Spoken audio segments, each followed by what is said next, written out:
Hello everybody, it's Jennifer, the Keto RN. Just checking in on a Monday. Hope everybody's doing good. So I'm making some dinner and just thought I'd have you guys come along with me. And I am making a creamy broccoli, bacon, and chicken for dinner. It's like a one-pot meal. And it'll just go, I'll cook it all in the pan, then it'll go into the oven for just a few more minutes, and then it'll be done. It's super easy and not a lot of ingredients and a lot of stuff that I already had. So it was perfect for tonight for a busy week. Anyway, so I hope you guys have all had a good Monday. I already got the chicken started.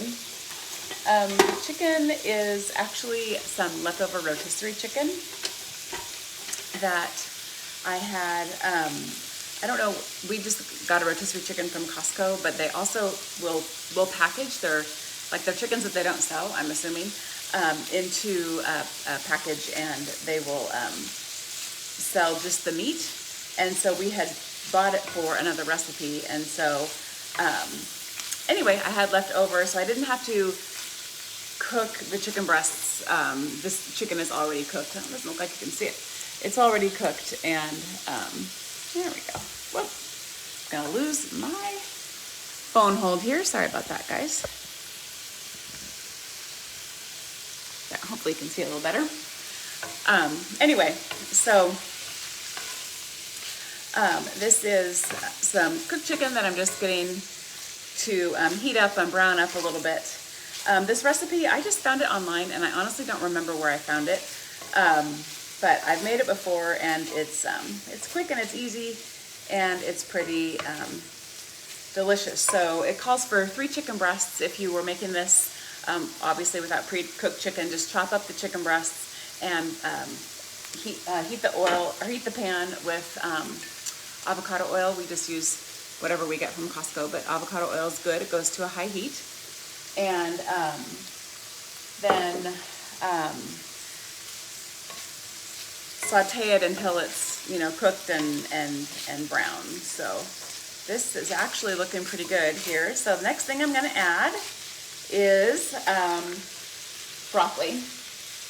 So the recipe calls for 6 cups of broccoli florets. Again, I had purchased a big bag from Costco because we eat broccoli fairly often because I like broccoli. So 6 cups, and it looks like a ton.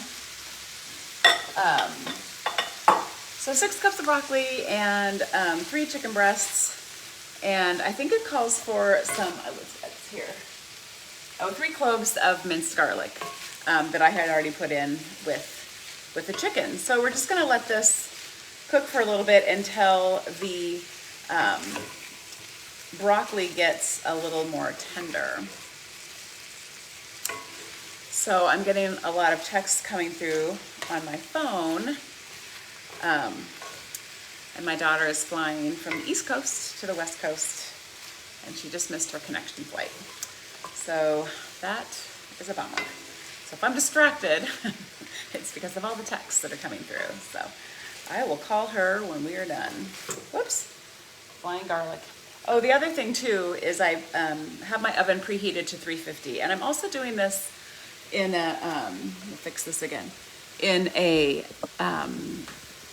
cast iron pan. There we go.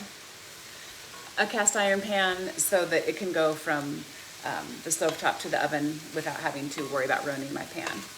So just let this cook, maybe turn it up a little bit, and soften some of this broccoli. Some of these broccoli pieces are pretty big. It would probably cook faster if I had cut them up a little bit, which maybe I'll do while we are waiting. So some of these are just a little too big. Plus, you don't want to stuff a whole gigantic piece of broccoli in your mouth. Well, maybe you do, but I always got in trouble for that.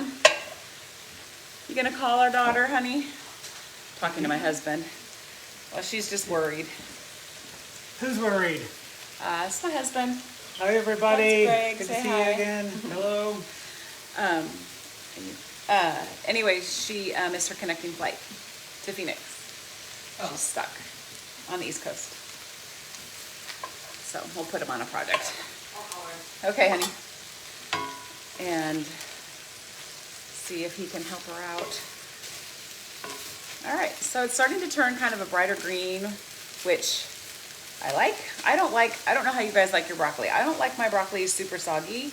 I am definitely more for a crisper broccoli than one that is so cooked that it's soggy and mushy, and that's not really how I'd like to eat it. So anyway, just cutting these up into some smaller pieces and getting those cooked. All right, so the broccoli is about where I want it. So next, we're really just going to add the rest of the ingredients. It's not that much. So it calls for bacon. So I have I think I put in 5 slices of bacon. I chopped them and I fried them up.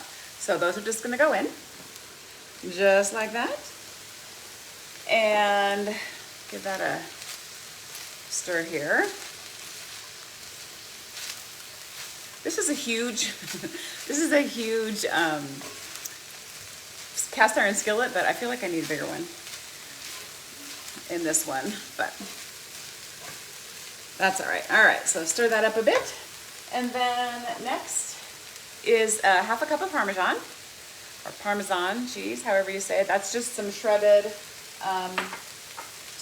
parm, this is a cup of shredded mozzarella, and a half a cup of heavy whipping cream, which, I don't know, when you have bacon and heavy whipping cream in the same recipe, it is hard to go wrong, if you ask me.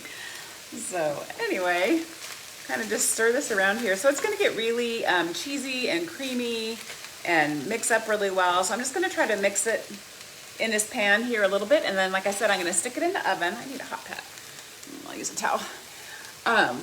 Stick it in the oven for 10 or 15 minutes until everything kind of gets warm and the broccoli cooks just a little bit more. And then I will serve it, and I'm just going to serve it alone. This is going to be the whole dinner tonight. So I've got my husband here and myself, and then our son is home for a few days for his spring break. And so we'll eat this. I'll turn this down a little bit. And yeah. And then, yeah, so we'll serve this, and this will be it. It's got meat, it's got dairy, it's got a little bit of veg, and it should be awesome. So that is about it. And I will post some pictures, and I'll post the recipe as well when I'm all done, so you guys can see what it looks like. And I will try making it because it's super simple. Here it's already mixed up, and then when we stick it in the oven, it's kind of all going to melt together and be a little bit more easy to stir and to serve up and get nice and bubbly. So that's about it, but I'll post pictures, and if you guys make the recipe, post it. Let me know. I want to see it. I want to see. It's so fun to see the recipes that we have done get posted on other people's pages or back on my own, so that it's just fun. It's just fun to share. So anyway, if you found this interesting, you like all this food, you know somebody else that would like it or is interested in cooking keto meals, pass them on to the Keto RN. I hope you guys all have a great night. Thank you so much for watching, and we'll talk again soon. Bye-bye.